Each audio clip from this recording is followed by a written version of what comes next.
ஒரு தந்தை தன்னோட பிள்ளைய ரொம்ப தைரியசாலியாக வளர்க்கணும்னு ஆசைப்பட்டார்.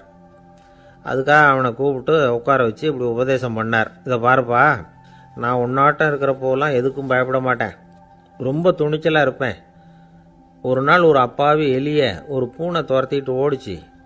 நான் உடனே என்ன செஞ்சேன் தெரியுமா?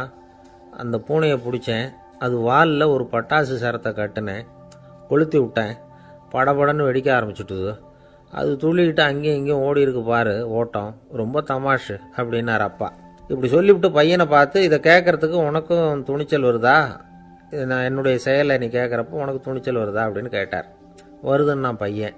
எப்படின்னா அப்படிங்கிற விவரத்தையும் சொன்னான் அவன். அதாவது எலியை விரட்டினத்துக்காக பூனை வாலில் பட்டாசு கொளுத்துனீங்க நீங்கள், பூனையை விரட்டினத்துக்காக உங்கள் கழுத்தில் பட்டாசு சரத்தை மாட்டினா என்னென்னு தோணுது எனக்கு அப்படின்னா பையன். பையனோட துணிச்சல் அப்பாவே நடுங்க வச்சுட்டுது. அது சரி, ஒரு அப்பா பிள்ளைக்கு இப்படியா உபதேசம் பண்ணுறது?